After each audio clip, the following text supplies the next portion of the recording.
The sky over Nevada was a starless, bruised black dome, with the desert's cracked floor glowing faintly under the dying hum of emergency lights. Alex Grayson, armed with a plasma torch and a streak of optimism, navigated the wreckage like a surgeon with a caffeine addiction. His boots crunched over alien debris, some of it definitely not from around here, some of it suspiciously like the leftover parts of an unholy toaster. "Piece of cake," he muttered to himself, eyeing a fractured panel that looked like a chrome rib cage. If the cake was made of broken promises and radioactive burritos, the ship was a nightmare, a tangle of blackened conduits, jagged metal, and something that smelled like overcooked cabbage. He'd seen salvage jobs before, but this was different. For starters, the hull bore symbols that were somewhere between ancient hieroglyphics and a teenager's math doodles. And then there was the matter of the pilot, the mysterious survivor who'd called him here through a distress beacon that had hijacked half the local radio stations, leaving the entire county listening to a cryptic message in an alien tongue that sounded suspiciously like a cat yowling in a tin can. He rounded a collapsed bulkhead, torch at the ready, and there she was, sitting cross-legged amid the wreckage like some ethereal queen of the junkyard. She looked mostly human, with smooth olive skin, dark eyes that gleamed like liquid obsidian, and a tumble of silver hair that framed her face like a halo. But then he saw her ears, long, elegant, and tapering to points that would have made Spock jealous. She twitched them slightly like a cat testing the air. "About time you got here," she said, her voice smoky and edged with amusement. "I thought humans were supposed to be punctual." Alex blinked. "Traffic was a nightmare," he shot back. "You try driving on I-15 when half the signs are in Galactic Standard." He surveyed her with a practiced eye. No obvious injuries, though her uniform, a sleek suit of deep blue laced with glowing lines, was torn in places. A faint whiff of ozone clung to her, or maybe that was the ship's dying reactor. "Name's Alex, engineer at your service. I assume you're the captain of this spaceship?" She tilted her head, her ears flicking again. "Lyra," she replied, a hint of a smile playing at the corners of her mouth. "And yes, though at the moment, my ship is about as functional as a used tissue." She gestured at the console behind her, where lights flickered like the last gasp of a dying star. "Can you fix it?" He sighed dramatically. "Well, I'm more used to fixing hover trains and toaster drones, but I suppose I can try." He knelt beside the console, prying open a panel with his torch. Inside, cables sparked in a pattern that looked suspiciously like an angry spider's web. "I'm gonna need a drink after this," he muttered. "Or 10. She leaned closer, and he caught the scent of something metallic and sweet.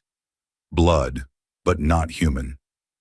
"If you can bring her back online," she murmured, voice low and rich, "I'll owe you a debt beyond measure." Alex paused, grinning. "A free spaceship ride? Maybe a loyalty card with your face on it?" Her laughter was musical, dark, and oddly comforting. "Perhaps something even better," she said. Her eyes gleamed as though she held secrets older than Earth itself.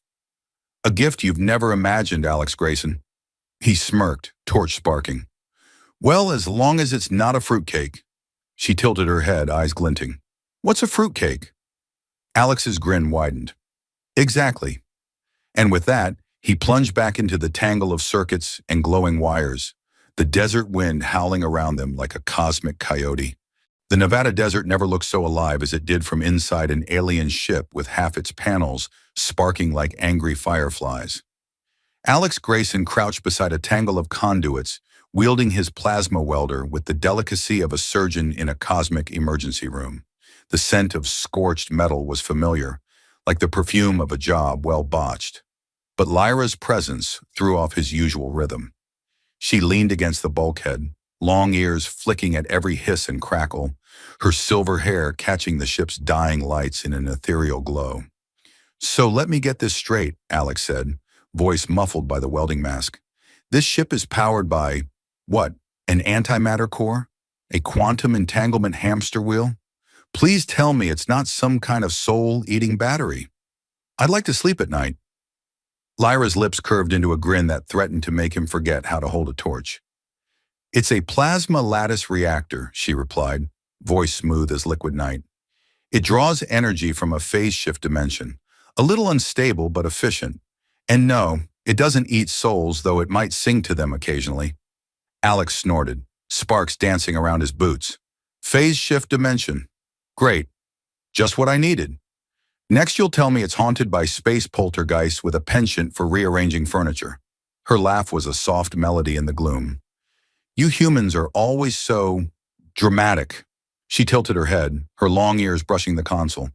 Though to be fair, the AI can be rather sarcastic. As if on cue, a mechanical voice crackled from the overhead speaker. Sarcastic? I prefer the term witty. Alex nearly dropped the torch.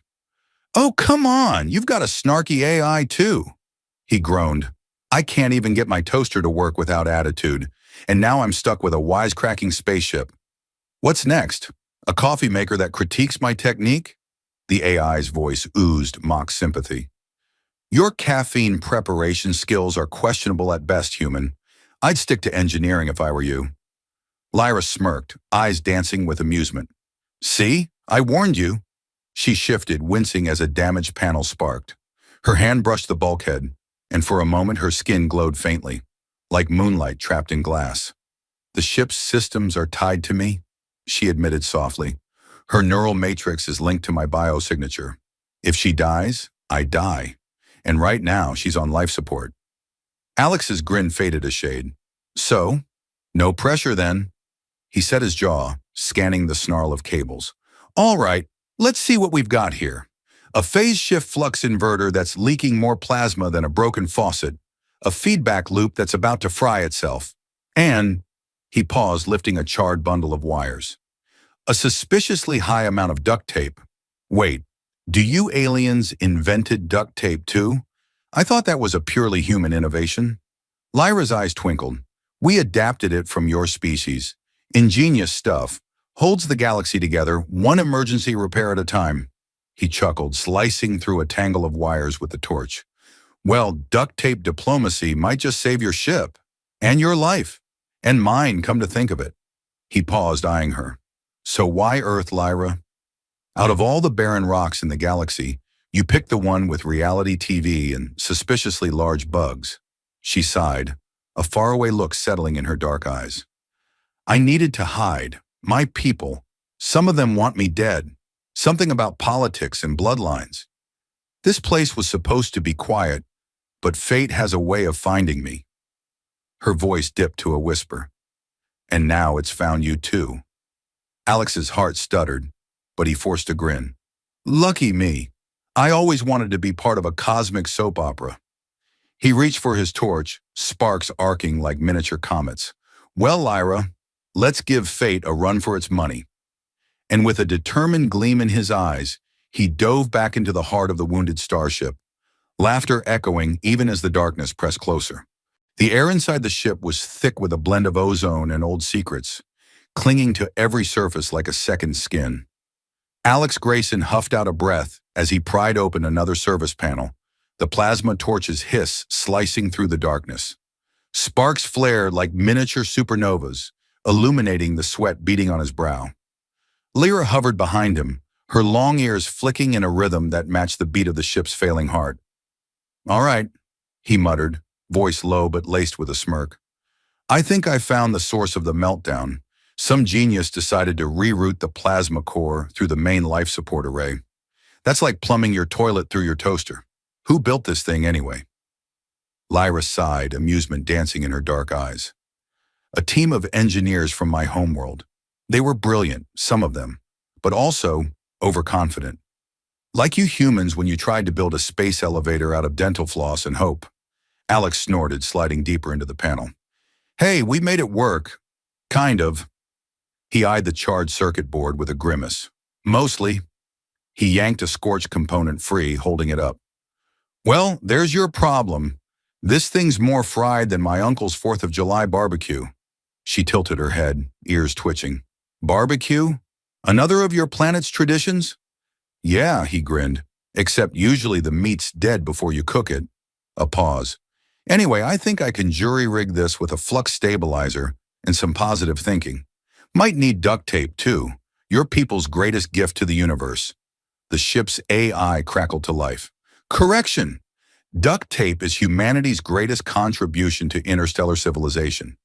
My database shows it's second only to your questionable sense of humor.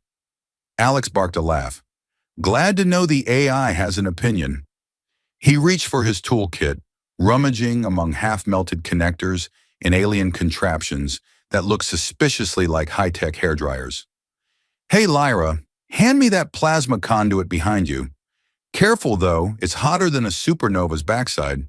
She arched an eyebrow, lips twitching. I'll take your word for it. She passed him the conduit, her hand brushing his. A shiver shot through him at the contact, her touch electric, like holding a live wire that hummed with possibility. He didn't look at her, didn't dare let her see the flicker of something unfamiliar in his eyes. Instead, he focused on the repair, weaving cables and stabilizers in a delicate dance that felt more like surgery than engineering. Lyra watched, her long ears drawn tight with tension, though she tried to hide it with the practiced stoicism of a seasoned pilot. Alex, she said at last, voice soft but carrying the weight of galaxies. There's something I need to tell you. The ship, my ship, its systems are integrated with my biosignature. Every wire, every circuit, they're connected to me. If it fails, I fail, and if it dies, you die too, he finished, his voice low, the torch's hiss filling the silence between them. He set down the tool and met her gaze, his eyes searching. You should have told me sooner. She tried to smile, but it was a brittle thing. I didn't want to scare you away. You're the only one who's ever gotten this far. The others, they all ran. Alex felt something twist in his chest, a spark of anger at the thought of her alone in the dark. Well, I'm not the running type, just the complaining type. He winked, forcing a grin. And hey, I've always wanted to be a cosmic heart surgeon. She laughed, a sound like starlight on glass. Then save me, Alex Grayson. Save us both. He took a deep breath, letting the ship's hum steady him. Hold on to your long ears, Lyra. This is going to get bumpy. And with that, he dove back into the maze of wires and plasma, determined to bring her ship and her heart back from the brink. The ship's core chamber glowed with a muted, pulsing light that seemed to breathe with its own rhythm, a faint, otherworldly heartbeat that echoed in the silence. Alex Grayson stood at the edge of the reactor housing, the plasma torch's glow dim compared to the luminous web of energy before him. It looked like a miniature star, trapped behind reinforced crystal panels, threads of iridescent plasma weaving together in a fractal dance.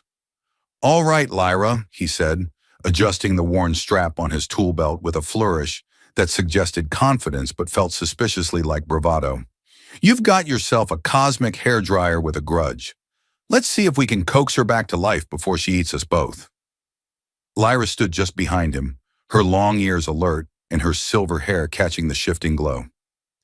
If she's anything like me, she quipped, her voice a blend of humor and wariness, she's probably just cranky and needs a snack. Alex laughed, a sharp bark that cut through the tension. You know, I've fixed a lot of things in my time. Hover trains, plasma routers, my ex-girlfriend's karaoke bot. But this is a first. He glanced back at her, his grin lopsided. Is there a manual for this thing? Preferably in English. And with pictures?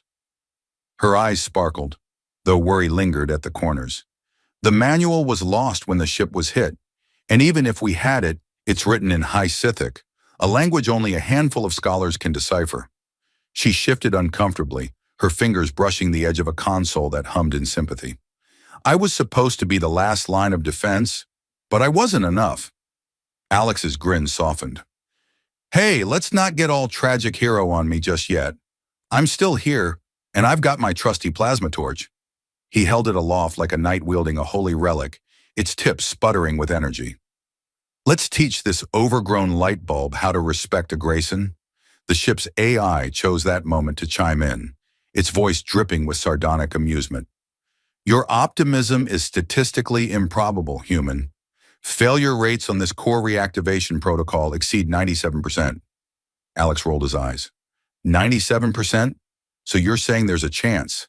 He gave the AI's console a playful pat. Listen, buddy, I've faced down worse odds. Like the time I tried to fix my grandma's cake bot.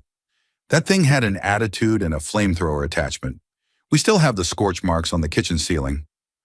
Lyra laughed, her long ears flicking with amusement. I think I'd like to meet your grandmother one day. Careful, he warned with a grin. She might adopt you. He turned his attention back to the reactor, his gaze narrowing. Threads of energy danced in a hypnotic pattern, like a living tapestry of power.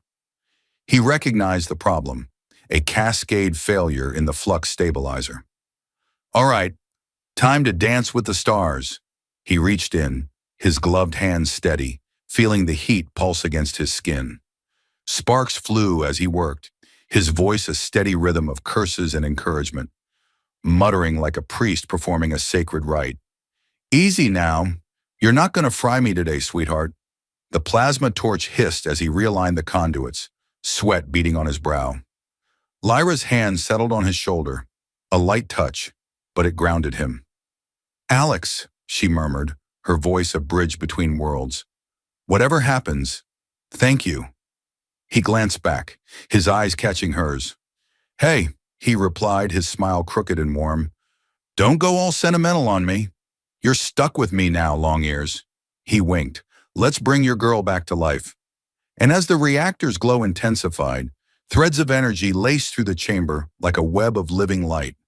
A hum rose, a note of possibility, of hope, and Alex felt in that moment like he might just be enough to save them both. The hum of the reawakened reactor settled into a deep, steady rhythm, vibrating through the deck plates like a living heartbeat. Alex Grayson stood at the console, eyes locked on the readouts flickering across the screen. A dazzling array of alien symbols and plasma flux levels that made his head spin. The air smelled of ozone, singed wires, and something almost sweet, like an echo of Lyra's presence in the very circuits of the ship. All right, long ears, he said, exhaling with exaggerated relief. It looks like your girl's awake again. She's purring like a quantum kitten. Granted, one with anger management issues, but hey, beggars can't be choosers. Lyra stepped closer, her long ears twitching in a rhythm that seemed to harmonize with the ship's low hum. Her eyes glowed faintly in the reactor's light, and her voice was rich with both wonder and a trace of something ancient and fragile. You did it, she murmured. You really did it. I can feel her again, her systems, her heartbeat. She's alive. Alex gave her a sideways grin. Never doubt the power of human ingenuity and a good roll of duct tape. He waved the blackened, half-used roll in triumph. Next time I'll patent this as universal first aid for starships. The ship's AI chimed in, its tone dry and sardonic as ever. Correction. You have re-established minimal operational function. Core systems remain at 63.7% capacity. Full regeneration may require additional blood infusion from the pilot. Alex's grin faltered. Blood infusion? Like her blood? That's a little more medieval than I expected. He turned to Lyra, raising a brow. Is that standard practice on your planet, or are we improvising here? Lyra hesitated, her long ears drooping slightly. It's complicated, she admitted. My species, our ships are grown, not just built. They're part technology, part biology. We're bonded to them from the moment of first flight. My blood carries the signature that keeps her alive, and she keeps me alive in turn. She paused, her gaze distant. When the core was damaged, that bond was broken. Now she's weak, and so am I. Alex's stomach twisted. So you're saying, if she goes, you go too? He tried to lighten the moment with a grin. Well, that's a hell of a warranty plan. Lyra's laugh was soft, a breath of starlight in the dark. Something like that. But now that you've stabilized her core, she's asking for the final step, a renewal of the blood bond. If I give it to her, she'll be strong enough to fly again. But she's chosen to offer it to you as well. Alex's grin faded. Wait, me? Look, I'm all for loyalty cards and occasional heroism, but this sounds like a cosmic trust fall. She stepped closer, her gaze intense but gentle. It's more than that. My blood, it's a bridge between us. If you accept it, you'll be connected to the ship, to me. You'll share part of her strength, and part of my own. It's a gift, but also a responsibility. The AI cut in with its usual dry humor. Statistical probability of human survival, 85.2%. Probability of developing plasma allergies, minimal. Alex snorted. Well, I've always been a gambling man. He met Lyra's eyes, saw the vulnerability there beneath the alien steel.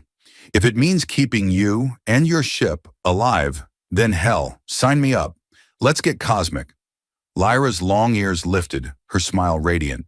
She held out her hand, a drop of her blood already shimmering at her fingertip, glowing like liquid moonlight. Then take it, Alex Grayson, and let the stars bear witness. He grinned, though his voice trembled. Here's to strange traditions. And as her blood touched his skin, the ship's lights flared, a pulse of energy racing through the deck, binding them together in a union older than any human legend. A surge of energy shot through Alex Grayson the moment Lyra's blood met his skin. It wasn't just a jolt, it was a cosmic symphony, a chord that resonated with every cell in his body. The deck beneath him seemed to fade, replaced by a kaleidoscope of stars, memories, and echoes of voices that weren't his own. He felt the ship's pain, its relief, and its gratitude, a living presence that embraced him like a newfound friend. When his senses settled, he found himself kneeling on the humming deck plates, breathing hard. Lyra stood over him, her long ears curved toward him like a benediction. Her silver hair caught the reactor's light, a halo in the dark.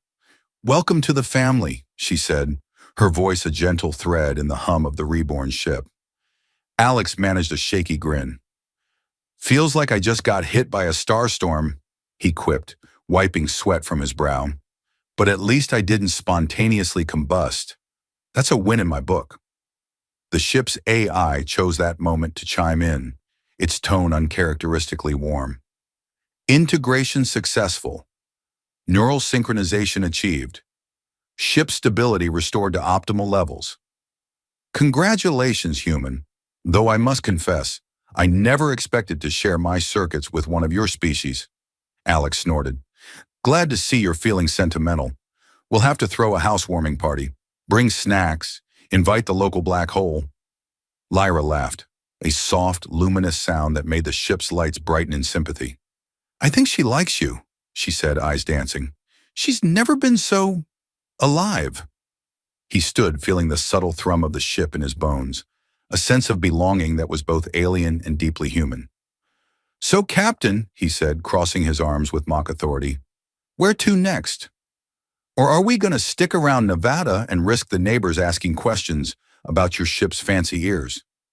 Lyra's grin was pure mischief. "There's a star cluster near Orion's belt that's been calling to me for years. Uncharted worlds, new adventures, maybe even a karaoke bar that serves plasma cocktails." She tilted her head, ears flicking. "What do you say, Alex Grayson? Care to see the universe with me?" He pretended to think, tapping his chin with exaggerated solemnity. "Well, I've always wanted to visit a karaoke bar in deep space. And hey, duct tape is universal." His grin softened as he met her eyes. "Yeah, Lyra, I'm in. Let's see what's out there." A new dawn shimmered through the ship's viewport as they lifted off. Nevada's barren sands fell away beneath them, replaced by the vast black tapestry of the cosmos. Alex felt the pull of stars, the promise of distant worlds, and the undeniable truth that he wasn't the same man who'd walked into that wreckage. He'd started as an engineer with a knack for patching things together. Now he was a part of something far bigger, a living ship, a cosmic bond, and a partnership with a woman whose ears defied human logic. Lyra settled into the pilot's chair, her fingers dancing over controls that hummed beneath her touch. She glanced at him with a smile that spoke of shared secrets and new horizons. "Ready?" He dropped into the co-pilot's seat, the ship's systems already responding to the bond they'd forged. "Always." He gave her a playful wink. "And if we get lost, I'll just ask the AI for directions. Or, blame the duct tape." The AI's voice crackled with dry amusement. "Route plotted to Orion's belt. Estimated arrival, 4.3 days. Please refrain from unauthorized karaoke sessions until we reach safe orbit." Alex leaned back, laughter bubbling in his chest as stars stretched before them, a river of light promising endless adventures. He'd come looking for a job, and he'd found a universe instead, a universe of possibilities, laughter, and the kind of connection that rewrote everything he thought he knew. And as the ship soared into the stars, Alex Grayson felt something deep inside shift, a quiet certainty that he'd found his place among the stars, at the side of a woman whose laughter could light up the darkest night.